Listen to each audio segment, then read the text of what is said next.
Welcome to Channel 24. Ukraine is under attack once again. Russian forces have bombed a holiday resort in Zaporizhia. The strike hit while people were sleeping. Russia carried out a deadly airstrike using high explosive bombs. The attack killed 2 people and injured 12 others, among them 2 children. 1 child is in critical condition. According to Ivan Fedorov, the head of the Zaporizhia Regional Administration, 9 of the wounded have been hospitalized. The attack reportedly included 4 separate airstrikes at 6 a.m., a time when most guests at the resort were still asleep.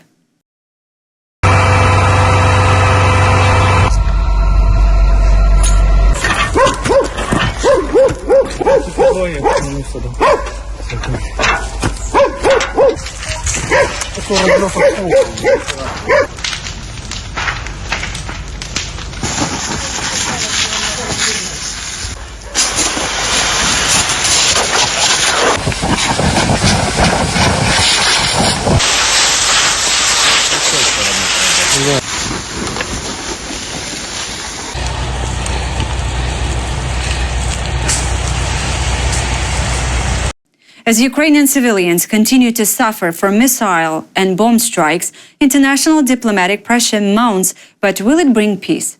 Donald Trump's special envoy, Steve Witkoff, finished his meeting with the Russian dictator in Moscow.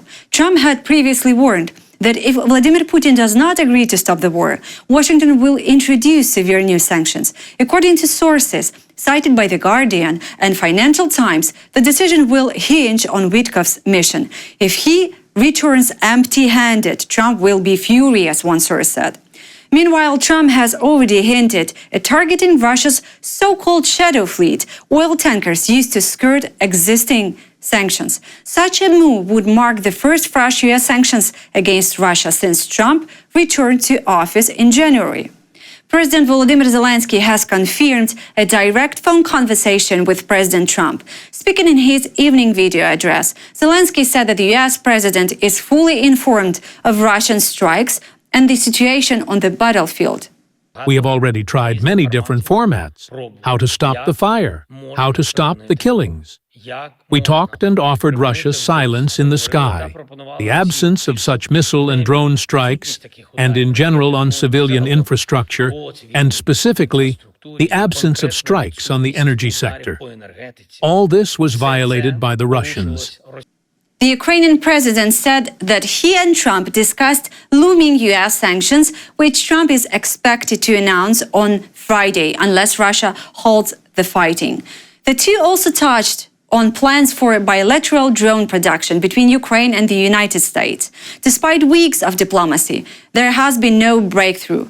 The Kremlin shows no signs of backing down, while Ukraine continues to lose territory, although its defense have not collapsed.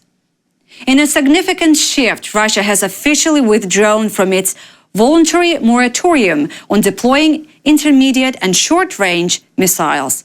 The move was announced by the Russian Foreign Ministry, citing U.S. military activity in Europe and the Asia-Pacific region as justification. The moratorium had been in place since 2019, following the collapse of INF Treaty.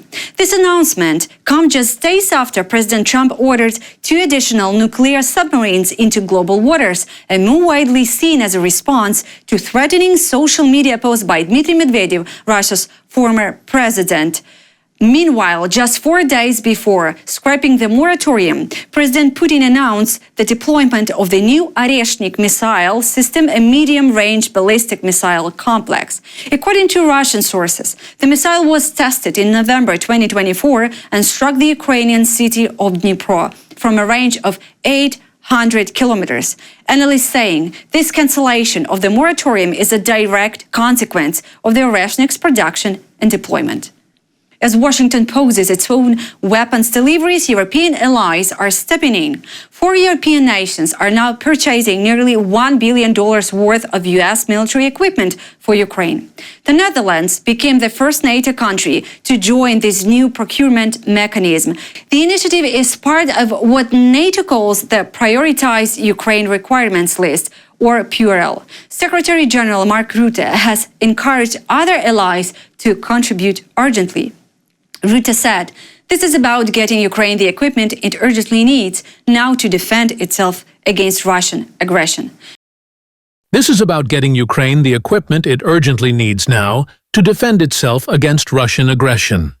U.S. Ambassador to NATO Matthew Whitaker expects multiple countries to join this initiative within weeks. President Trump had earlier declared that while the U.S. would not directly arm Kyiv, it would permit allies to buy and transfer American weapons to Ukraine. President Zelensky welcomed the move, writing on social media, Ukraine and thus the whole of Europe will be better protected from Russian terror. Trump threatens India over Russian oil sales. In a sharp pivot, President Trump has publicly criticized India over its continued purchases of Russian oil and its resale for profit in global markets. Posting on Truth Social, Trump said, India doesn't care how many people in Ukraine are being killed by the Russian war machine. He threatened to substantially increase tariffs on India imports to the US. India's foreign ministry responded sharply, calling the accusations unjustified and unreasonable, and noted that Washington had previously encouraged India purchases of Russian oil to stabilize global prices. Despite a long history of cooperation between the US and India, especially under Trump and Prime Minister Modi, the relationship now appears strained. Stephen Miller, White House Deputy Chief of Staff, told to the Fox News, "We need to get real about dealing with the financing of this war." The U.S. government is putting up for auction a $300 million super yacht seized from Russian oligarch Suleiman Kerimov. The 106-meter vessel Amadea was confiscated in 2022 under U.S. sanctions and is currently docked in California. The auction is being handled by a Florida-based company with bids open until September 10. A court recently dismissed claims by Edward Kudainatov, former head of Rosneft, who argued that he was the true owner of the yacht. Amadea includes a helipad, a pool, jacuzzi, and guest cabins for 16. All proceeds from the auction will go to the U.S. Treasury and potentially to Ukraine's recovery fund.